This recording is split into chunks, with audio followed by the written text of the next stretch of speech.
Hi, this is Dr. Anthony Revis, and this is SVSU General Chemistry 111, Lecture 2 of Chapter 1, Essential Ideas. In this chapter, we will cover phase and classification of matters, physical and chemical properties, measurements, measurement uncertainty, accuracy and precision, and mathematical treatments of measures and results. These are the topics to be covered, but they may not be covered in this exact order. So let's get started. Lecture 2 of Chapter 1, Essential Ideas. In this lecture, we will start to examine how we handle numbers and digits and values in science and in chemistry. You will also start to learn how to handle units in this particular lecture as well. Okay? So let's remind you first of all that the standard for units is the SI system. Chemists use the metric system and the international system of units for measurements. When we measure quantities, we use it. When we do experiments, we use it. When we solve problems, we do it. And those units are important because it helps to define the area of operation or what the utility of the value is. So a value without a unit, frankly, is meaningless for us in science.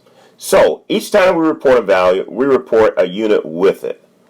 How we handle those units is what we're going to talk about first of all. Okay? And we're going to look at concepts of accuracy. We're going to look at concepts of significant figures.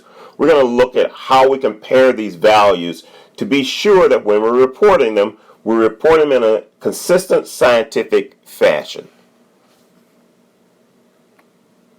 So let's start this discussion by looking at accuracy and precision.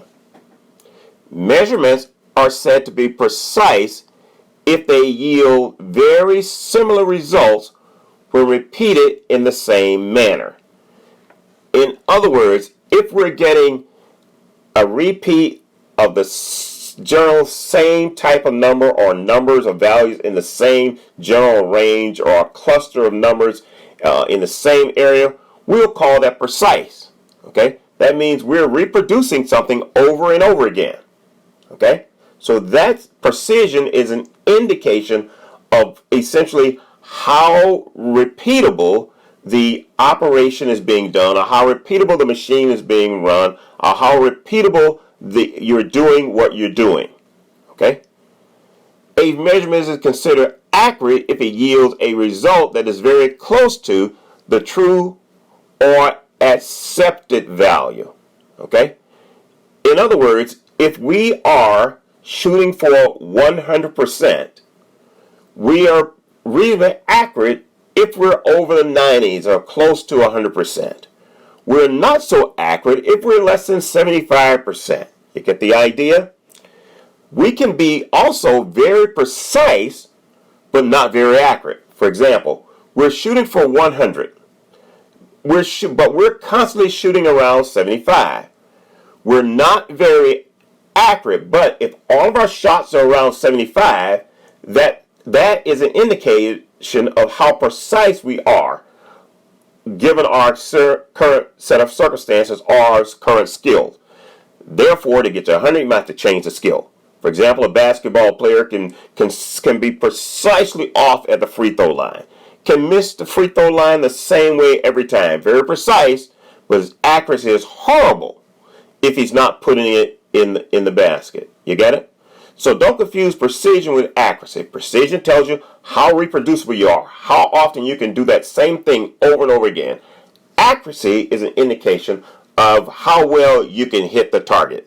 Shown here are three different diagrams. The first diagram shows accurate and precise.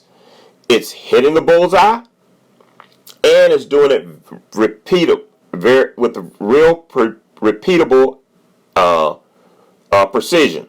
Okay, so it's hitting the same spot almost every time. The B diagram in this slide shows precise but not very accurate.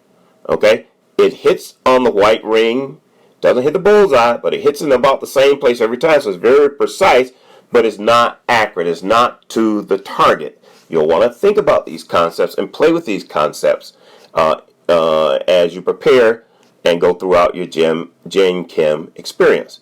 The third bullseye, C, is not accurate, neither precise. It's not clustered together. They're not crowded in the same area. Neither is it hitting the bullseye. So you want to think about accuracy and precision as you go through it and when you're reporting data. If you're taking a laboratory course, this information will be very important to study and examine a few times over. Now, when we obtain values and digits in science, we can't always report absolutely every digit we get. Every number on the calculator can't be reported. Every measurement can't, all the digits can't be reported. Okay, so we have to report what we think to be reasonable values that are relevant to the problem at hand. So we use rounding to decide what that final value is going to look like. So I'm going to show you 3 rules of rounding in this particular slide. I want to tell you in advance that rounding is by definition, and there are some ambiguities in rounding. This is a much talked about topic. The American Chemical Society talks about it. You can read articles on it there, and there is some ambiguity.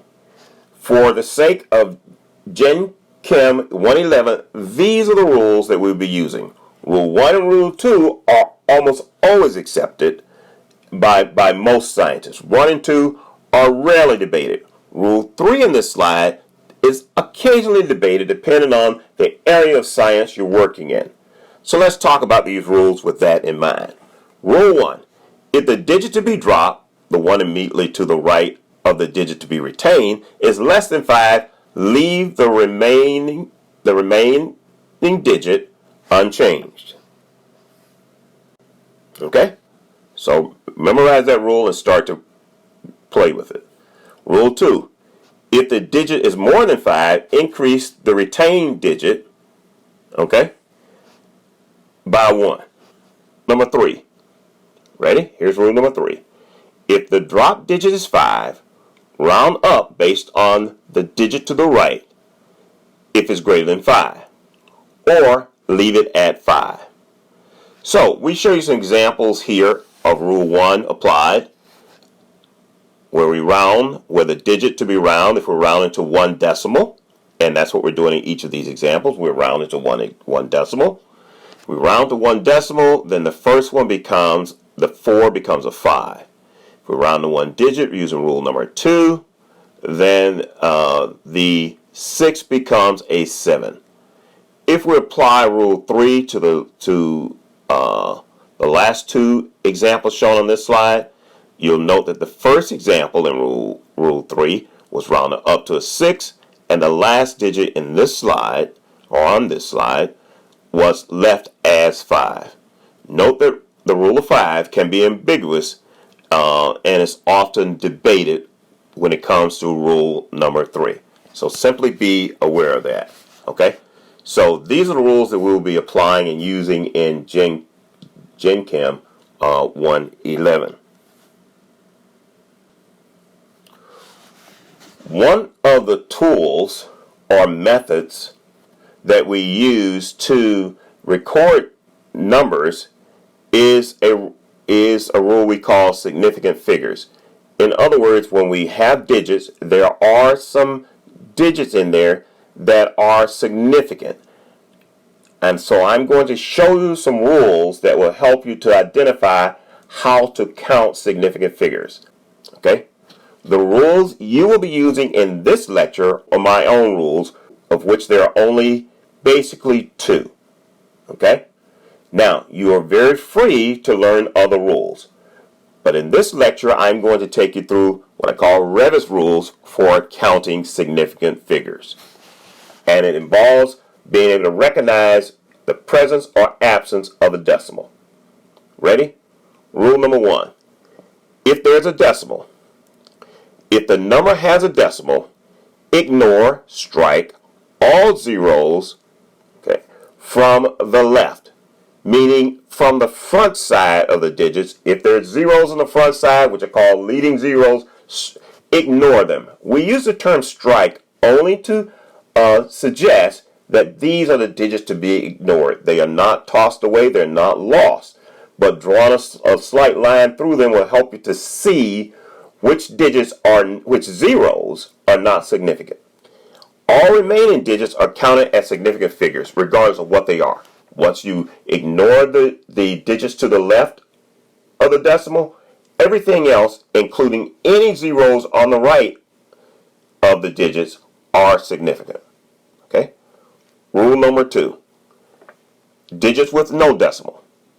If the number does not have a decimal, ignore, strike all zeros on the right. We call these the backside or the lagging. Occasionally, I use the term right-handed or left-handed. For example, digits with no decimal I consider as right-handed zeros. Digits that have zeros that involve a decimal I consider as left-handed. And in some of my videos and perhaps other lectures, you will see that to be the case. So occasionally as we talk through this, you will hear me say left-handed zeros. That means we're looking at the leading or front zeros. If I say right-handed zeros, you're looking at the backside or the lagging zeros. So when there's no decimal, if the number does not have a decimal, ignore or strike all zeros from the right side. All remaining digits are counted as significant figures. Now, that's a lot of jargon there, but I'm going to show you how that works in these examples. Ready? Here we go. If we look at example number 1, 5,000, there's only one significant figure because that number has no decimal. Therefore, I ignore, strike zeros on the right side. They are still there, but I simply visually ignore them, and I'm left with only one digit.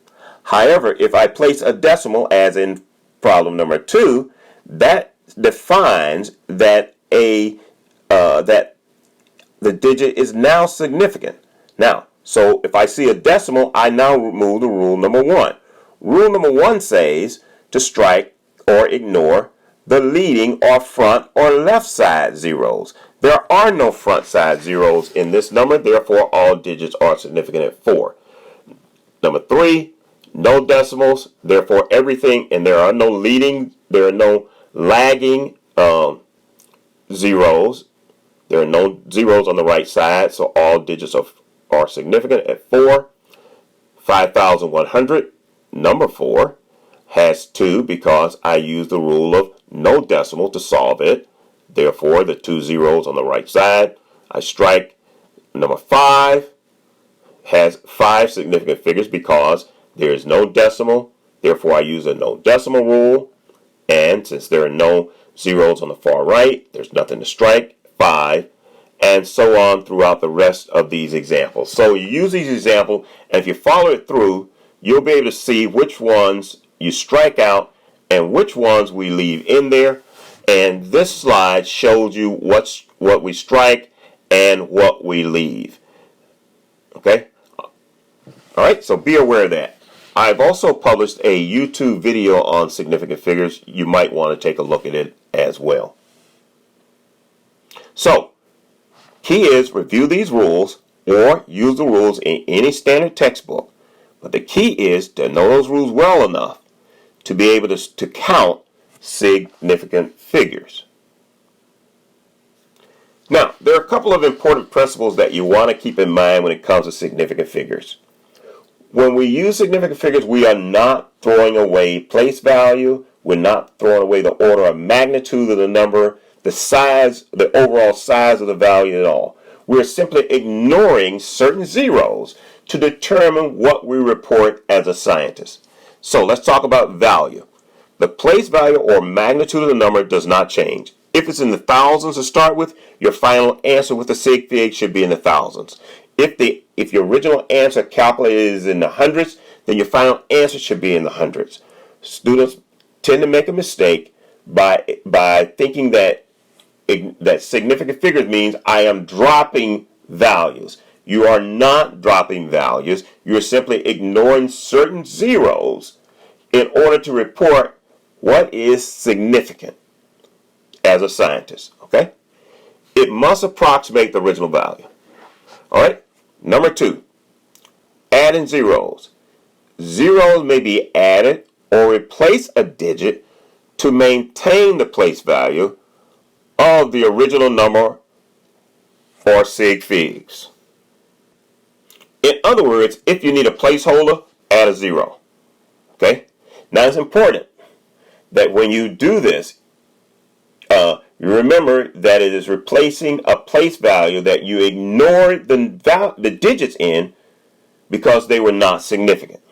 All right? Adding a decimal. A decimal point may be added or removed after a number to establish significance.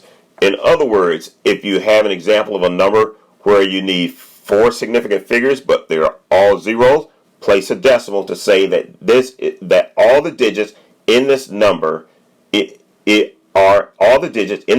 are significant. Okay? All right? So let's solve a problem to show you what this means. A golfer collects 2,147 golf balls over a 10-year period from various courses he played. Why would he do that? Who knows? But he did it. Report this considering significant figures.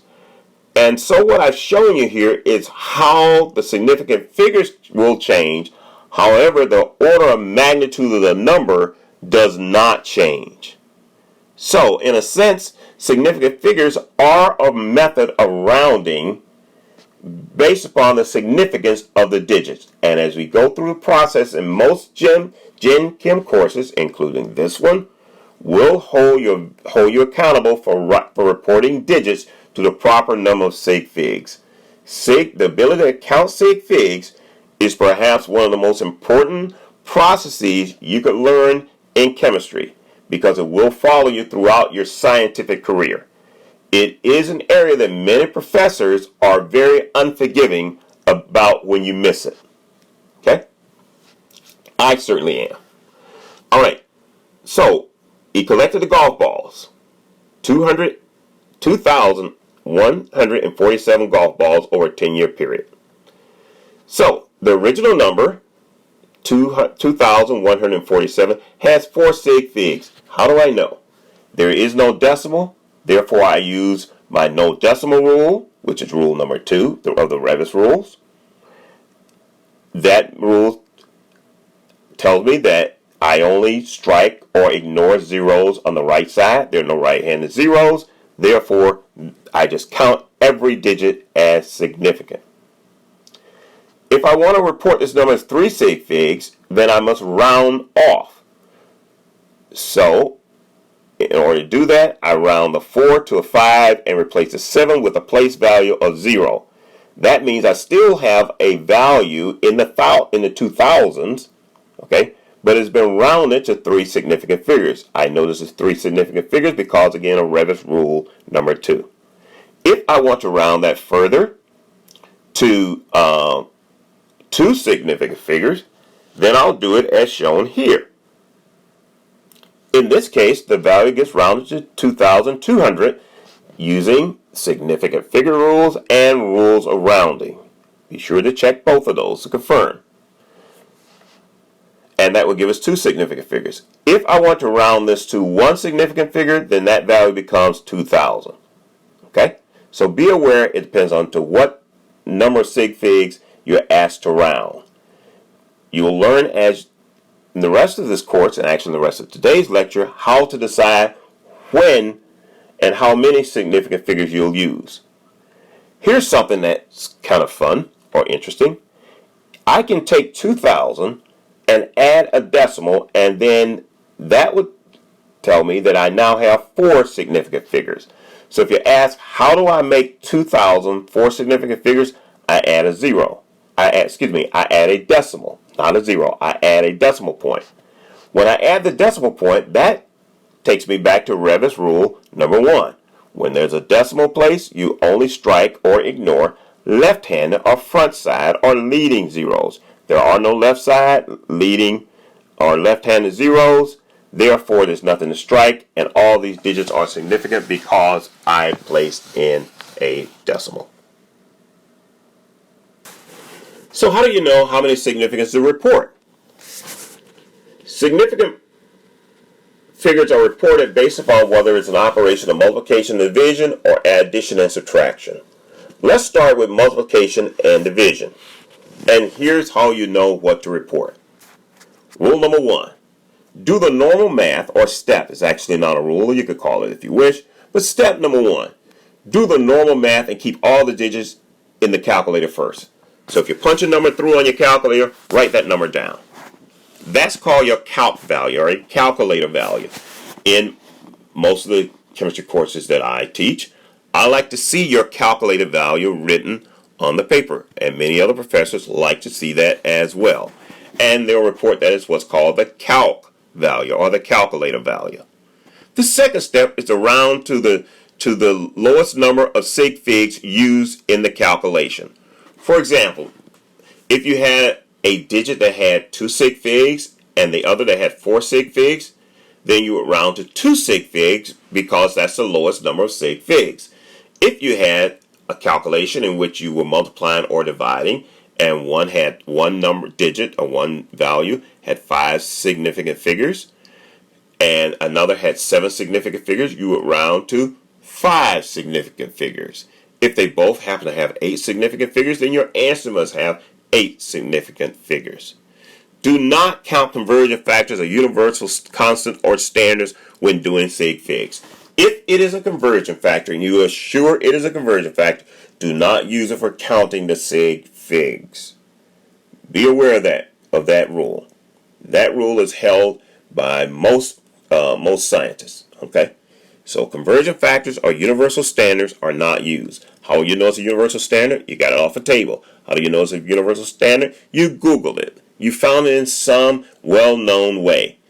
The key is to use givens within the problem to decide what are your significant figures. Now, within many of the problems, however, professors will list conversion factors. Do not use the conversion factors in determining significant figures. Got it? So let's apply this. Let's practice. Here's what we do. For example number 1. 1 times 21 is 21. However, I should only report that to one significant figure because I have 1 in this calculation. Now, let's keep in mind that there is some ambiguity when we use digits like 1, 2, 3, 4, 5, 6, 7, 8, 9, 10, because these numbers are exact numbers which you will learn. Therefore, knowing where the 1 came from is very important. For example, if this number 1 came from a rounded value on an analytical balance, then that makes it significant. Okay, so be aware of that. But just for teaching purposes, bear in mind, we simply count the number of sig figs in the with the least number. Then we have 1.0 times 21, and we punch that in a calculator, we get 21.0. However, when I round this to 2 sig figs, I get 21 as my answer, because both of my starting values, 1.0 has 2 sig figs and 21 has 2 sig figs. The next one, 1.53 times 8.001. The 1.53 has 3 sig figs. The 8.001 has 4. When I punch in my calculator, who cares? I get a value, and there is my value, and I get 12.2 because my final answer should only have 3 sig figs.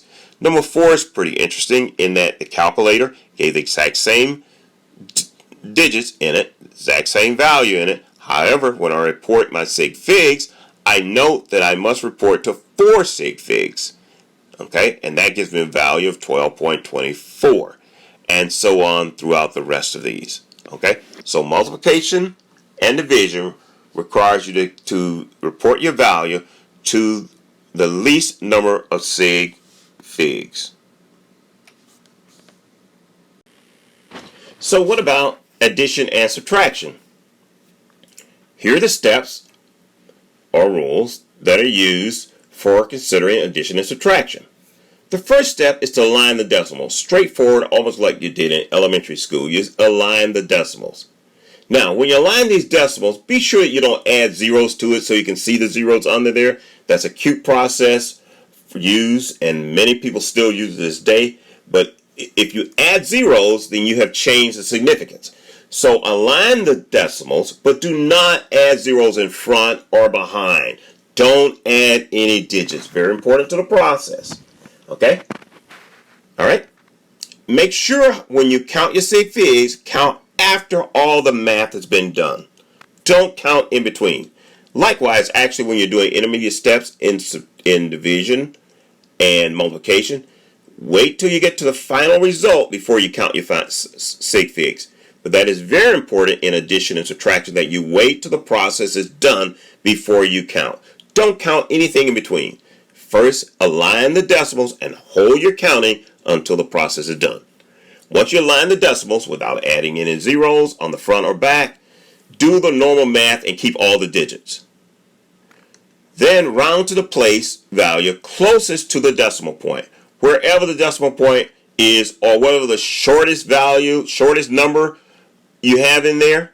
In other words, what's closest to, again, the 0 point or to the decimal point. Round to that point. If no decimal is close, then round to no decimals. Don't try to put a decimal in. Okay? If there is no close decimal, then simply round to where there are no decimals. All right, so here we show you an example of what happens when you add two numbers. We're going to add 4.0102 and 2700.23. If we add those numbers, we just simply add them up and we round off. Well, how do we know we round off to the 2? Look at the process on the right.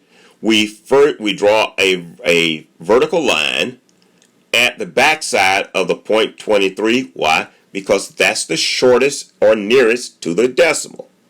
We write down all the numbers and then we simply eliminate the numbers to the right side of the truncation line, to the right side of the vertical line. So you round to the shortest, is what we call it. So if you kind of remember, round to the shortest, it works. Now, by the way, when I'm giving these types of rules, I use simple terminology because these are made up rules. These rules are designed to be consistent. However, the language is not as critical as the understanding of the language. Therefore, I tend to use very simple language when I talk about these significant figure rules. Okay? So hopefully that doesn't insult your intelligence. But all you do is simply line up the decimals like you did in elementary school, if you can remember back then, and then you draw a vertical line at wherever the shortest is, and that's where you truncate. But make sure when you report the last one, you remember your rules of rounding. And then count your significant figures. So do not count the significant figures until you finish the last process.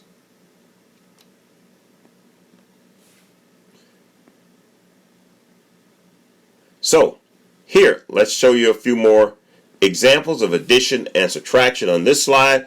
We won't go through them in any detail, but just note the very first one, there was no decimal there. But we still aligned to the decimal, and it should be cut off at the 1 place and not the 10th place in this case. And you have 4 sig figs, and you can know how to count significant figures. This one's counted by Revis rule number 2.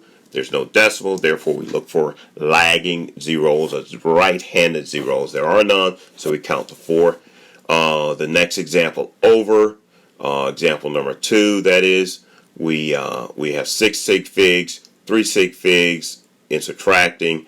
And even if you use the last example here, if you use scientific notation, which you will learn as well, even if we use scientific notation, we cannot violate the rules of sig figs. Okay? So keep that in mind. And if you rearrange a number or write it in a different format and write it in scientific notation, for example, then you must still use the rules of sig figs rules. Okay? You can't change the significance of the values or the numbers reported. This is another example practicing sig figs to show you what it might look like in a problem.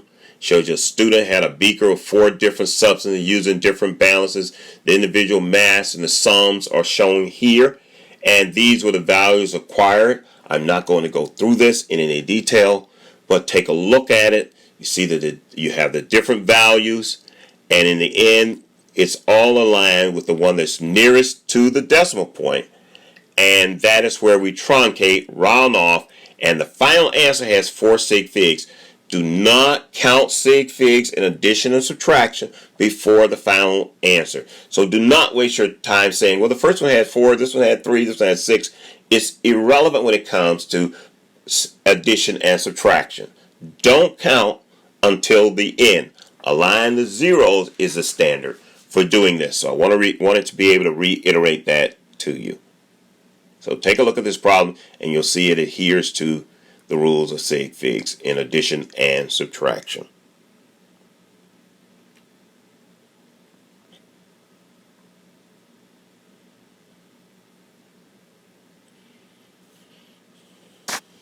There is a concept known as exact numbers. One way to think of exact numbers, they're simply counting numbers. It tells you the number of units of something in that space or in that place. There are 59 vehicles on the car lot. There are 29 rabbits in the forest. Okay. There are 122 wasps on my back porch. There are 3 ships in the ocean. These are simply counting numbers. If you count it as regular counting, it is called an exact number. And why is that so? Numbers from definitions are numbers of objects are considered to have an infinite number of significant figures. Therefore, you call them exact and you simply report that number. So, for example, if I did averages, okay, I would average those, and we show you an example here, 6.64, 6.68, 6.70, and it's important because you might think that you use rules of addition or you use rules of division. Well, it's somewhat of a hybrid there. And here's what you have to recognize.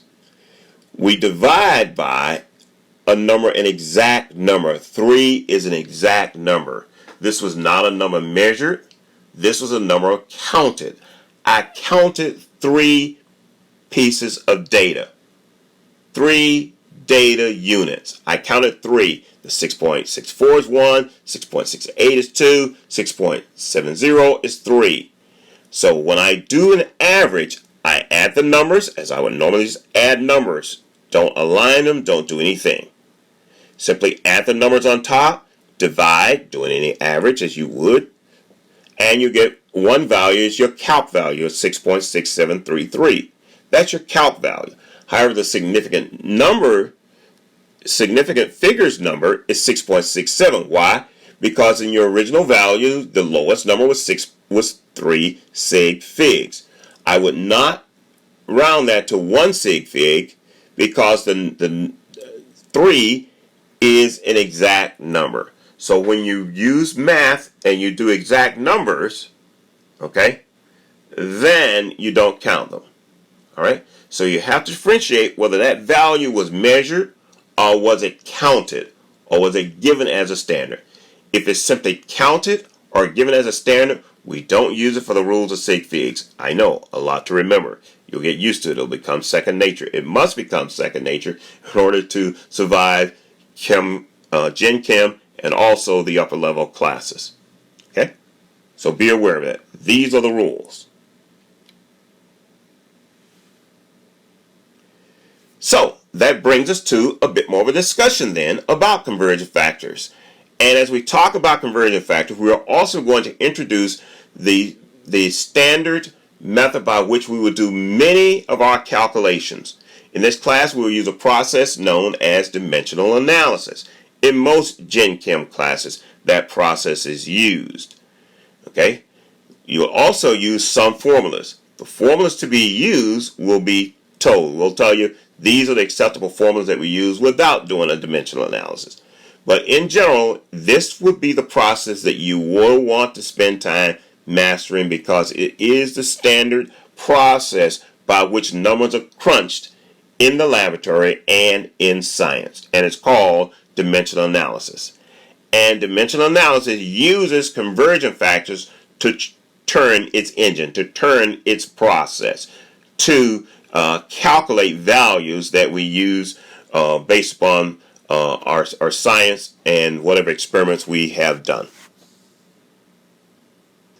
So what is dimensional analysis? It is a mathematical process by which we can convert one unit to another. Okay? That is how we convert one unit to another by a machine we call dimensional analysis. And here's how that machine works. We first determine which unit, we first identify our given. Okay? And once we have identified our given, we then identify what convergence factors might be needed. Now, it is not critical that you identify those convergence factors initially. Okay? Some would suggest that it is. I would suggest to you that it's better to ID your given first and the units related to your given. Do that first. So you'll read through textbook and they'll say, write out all the convergence factors. I suggest that you identify your given first. Then, once you set up the dimensional analysis app or the dimensional analysis process, notice I use the word app because that's what it works, like a standard swipe app, then it will help you decide which convergence factors are important to your application. So step 1 is to identify your given. Step 2 is to start to think about convergence factors that might be used. Then you'll want to take this and carry it through a standard mathematical conversion. If you're unfamiliar with how to do standard mathematical conversion, you will want to review those at some other time. You'll want to see a tutor to help walk through that. So the process works where we start with our given units. Those given units are then eliminated by multiplying them on the bottom of the conversion factor, and then on the top of the conversion factor we have the unit that we're looking for, or the transforming unit. But the very first step of the process is to write the given, write times bar, and on the bottom of that times bar write the given unit. If you can start there, it'll really help you with the dimensional analysis process.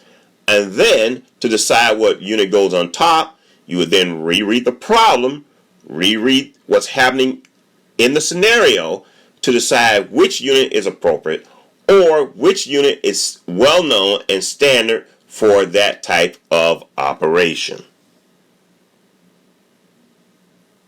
So in this example, we show it to you as given unit, and it's cross-hatched with the given unit on the bottom and the desired unit on the top to give us the desired output. But I suggest that you want to start with your given, not with the conversion factors, as most textbooks would suggest to you.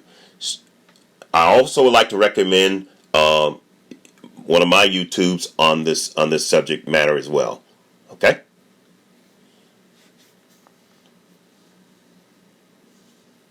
So what's all this mean in a practical fashion? Let's just look at an example. Okay? So let's use dimensional analysis to convert 34 inches to centimeters. Okay? So we will write down 34 inches as our given, and on the bottom we will write inches automatically on the bottom because inches are on the top. Again, you'll have to review your basic math. Basic math is not taught in Chem 111.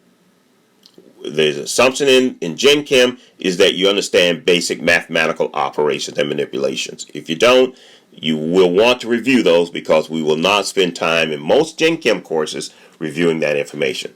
So we have 34 inches on the top of the equation. We cross-hatch it on the bottom.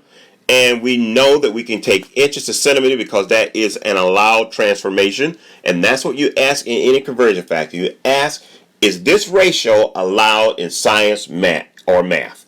If it's not allowed in science or math, then we cannot use it. If it is allowed, we can use it. And we know that inches to centimeter is an allowed relationship. And we know that 1 inch is 2.54 centimeters. And I get 86 centimeters, and it's the correct number of sig figs because my given is 2 sig figs. I do not consider 2.54 in the sig figs. Why? Because it is a conversion factor. It is a universal standard. I do not read sig figs there. I simply write them and use them in my calculation. And I punch my numbers through. I get a calculated value and I get a final significant figures value. Okay?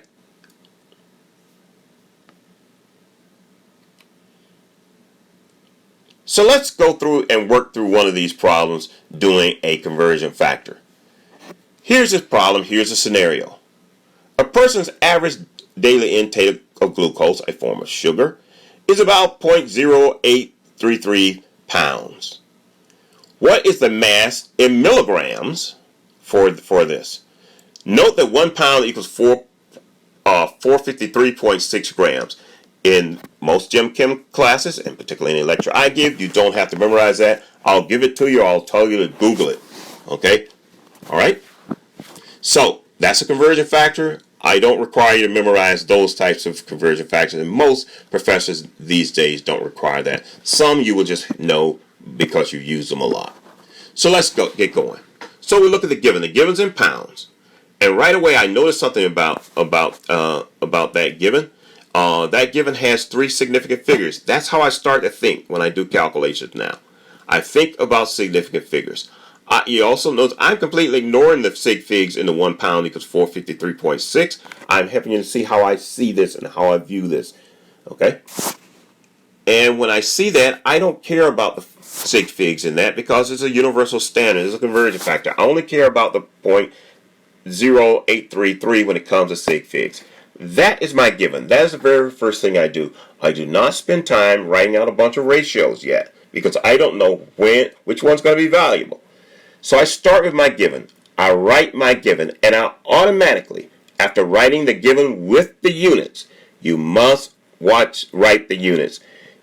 Digits without units receive zeros with most Gen Chem professors because the values are irrelevant without the units.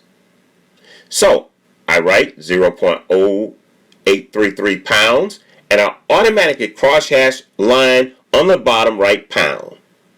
Automatic because that is the mathematical dimension that I am working with. That is the dimensional analysis. The dimensional analysis starts with the given units, cross-hash out those given units on the bottom as your very first step. Do not skip that as your first step. Do not write any other step. Do not write a conversion factor first. If it's a ratio first thing on your paper, you're probably going to, you have the high probability you're going to get it wrong. Write the single given first. Cross-hash it out mathematically with that way. Now, some of the very smart AP students from high school are going to want to defy this rule. I suggest that you want to break that habit of writing the conversion factor first and suggesting that it's going to work out. Write the given first. Okay, so the given is written first, cross-hash out pounds, then I think of a relationship between pounds to what? Well, I noticed the person was kind enough to give me a relationship of pounds to gram, so I can use that. And that converts now pounds to grams. However, I want milligrams, so I automatically cross-hash out my grams on the bottom without thinking, without trying to look up in the sky for a number to fall out. It's automatic. The mathematical process is a cross-hash downward. So cross-hash out the grams on the bottom, and I know that grams can be converted to milligrams. I've heard of that somewhere in science and math. And so I put milligrams on the top, I run the numbers through, and I end up with 3 sig figs in my answer shown here. Okay? On the bottom then, I show you the conversion factors that were used. I do not initially recommend trying to figure out the conversion factors until you've set up the dimensional analysis. In fact, my recommendation is that you work the units through first and then go back and fill in the values. Some will follow that process and some won't. My own observation has been that those that follow unit analysis first tend to do better than those who are trying to figure out these conversion factors. More times than not, the professors will give you the conversion factors if they see a reasonable dimensional analysis set up based upon the math. So let me reiterate. Dimensional analysis is the ability to convert units across by using a standard mathematical process which involves an elimination of units, such that if the original unit is in the numerator, then its canceling unit must be in the denominator. And that will take you to a new numerator. That new numerator is then also canceled out in the next denominator of the conversion factor and converted to a new numerator. That numerator may be your final answer.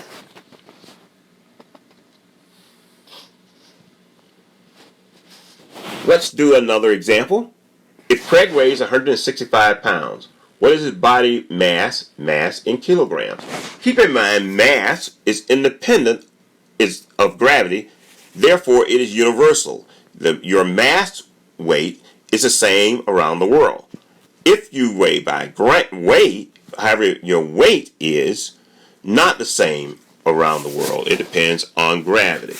You weigh less if you're on the mountain than you do at sea level. So let's set this problem up. We start with the given. That given is then cross-hashed. On the bottom, it's units from pound to pound on the bottom. Then that denominator is converted to a new numerator in kilograms, which is what we're solving for. And we punch the numbers through, and we get 74.8 kilograms, which has 3 sig figs, because my original given had 3 sig figs.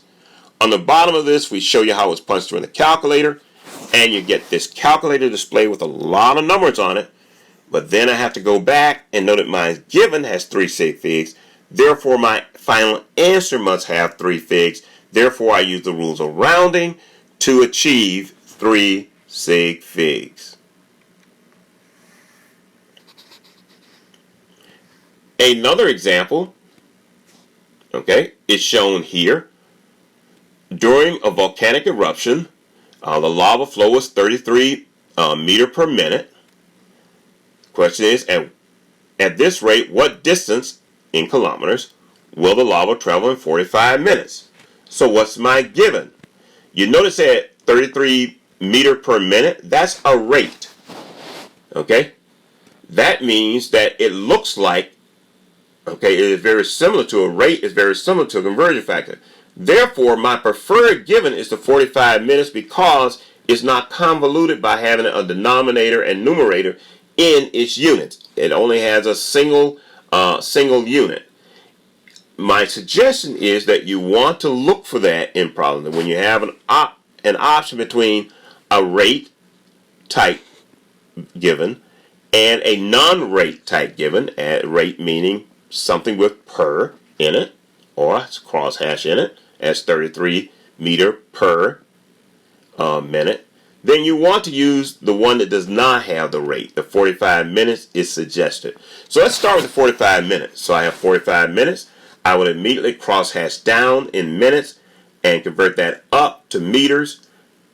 And if I'm going all the way, I need to now take meters, crosshash down, and convert to kilometers. And we show you what that final looks like on the bottom of this slide if we carry it through to 1.5 kilometers, because my original given is 45, which has 2 significant figures. We get one value in the calculator at 1.485.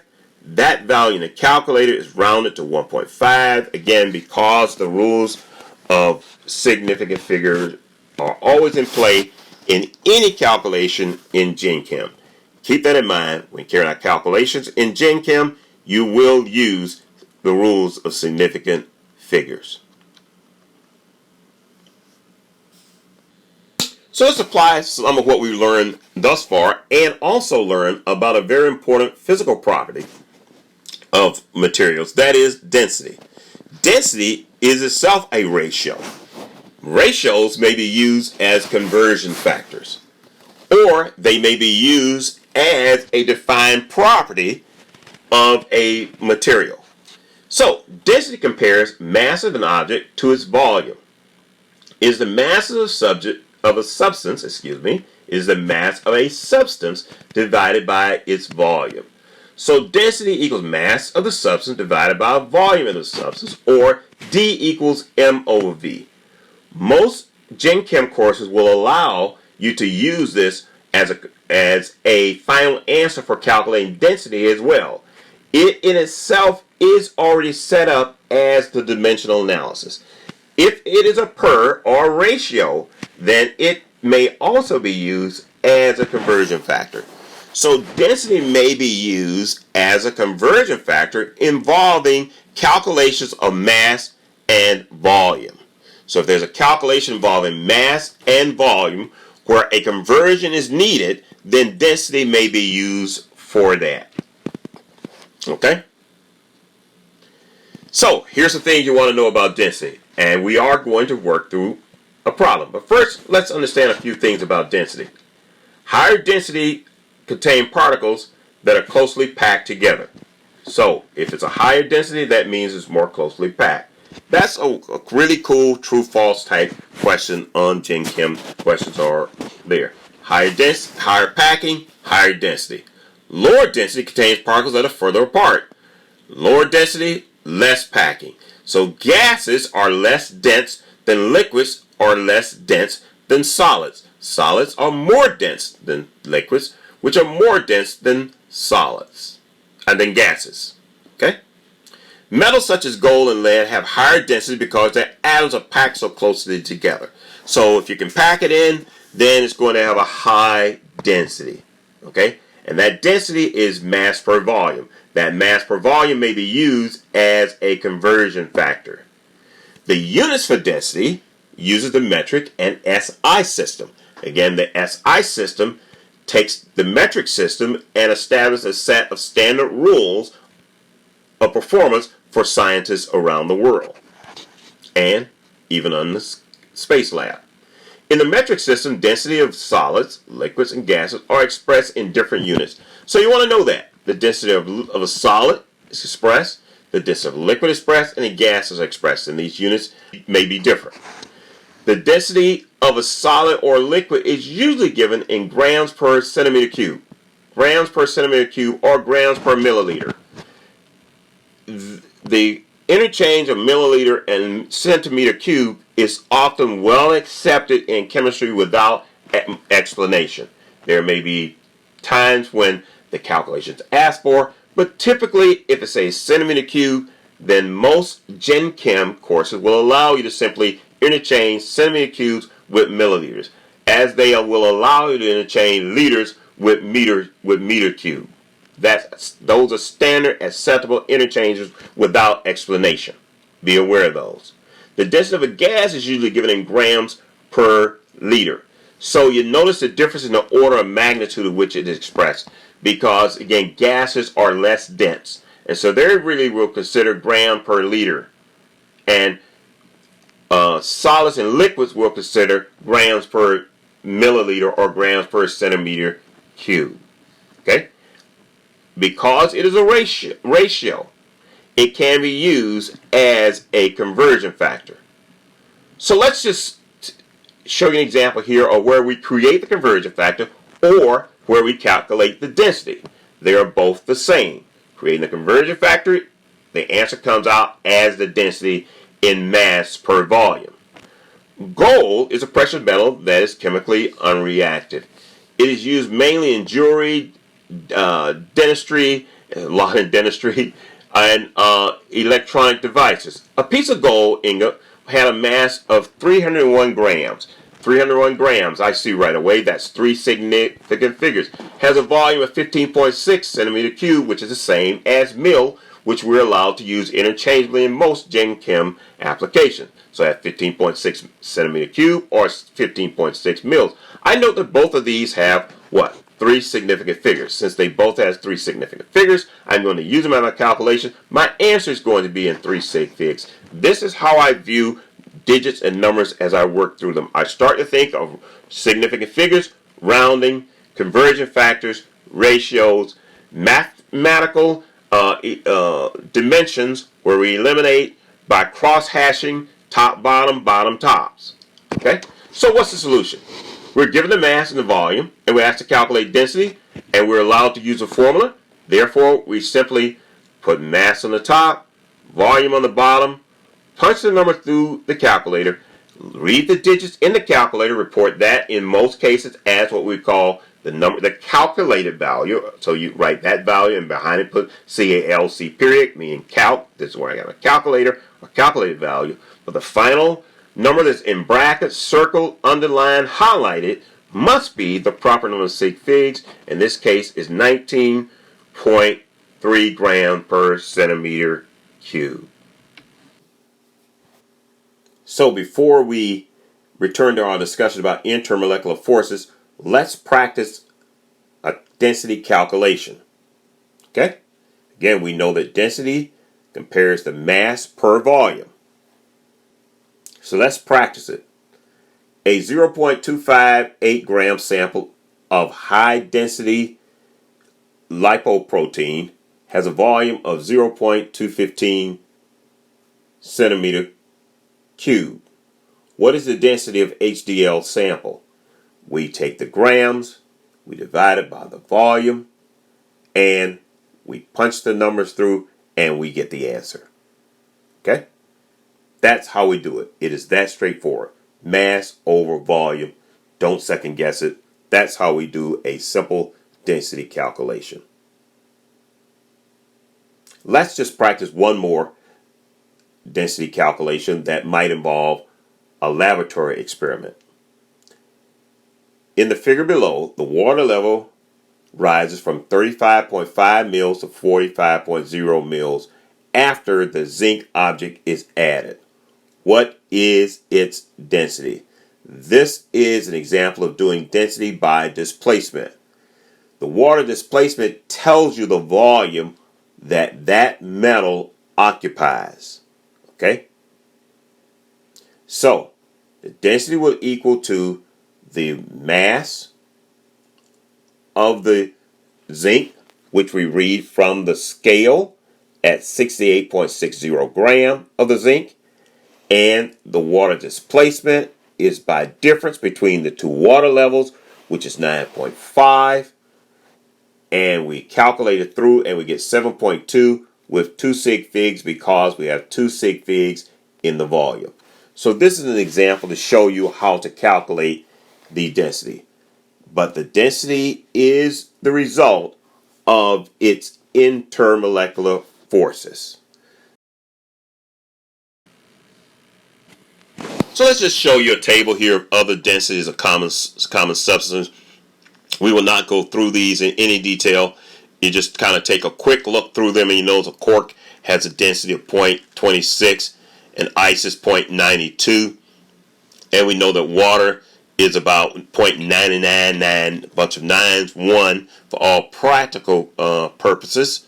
We'll have water. Oh, there it is, 1.00 reported in this table. So you notice that again, ice is less dense than water, as it turns out in this particular case. It's one of those uniquenesses where the solid is less dense than water. And the gas here, we may have steam. Don't see steam on this particular example, but anyway, gas is going to be less dense. So take a look at these tables. It gives you an example of the various densities.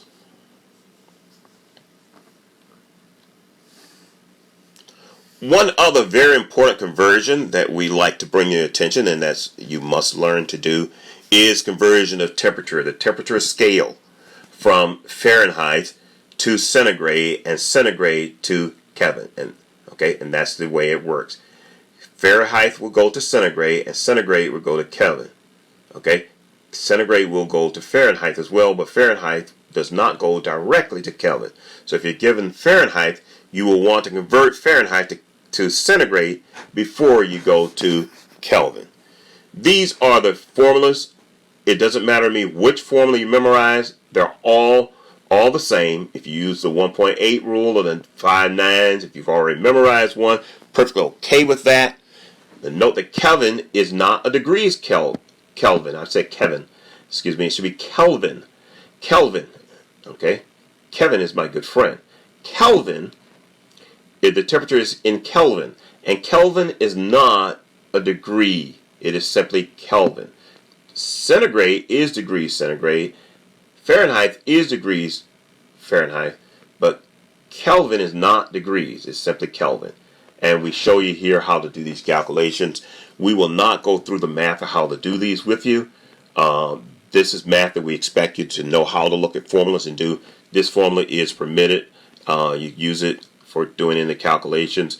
If you happen to forget the formula, more than times than not, many Gen Chem professors will give you that formula there. The important factor is how to use the formula, how to use the app.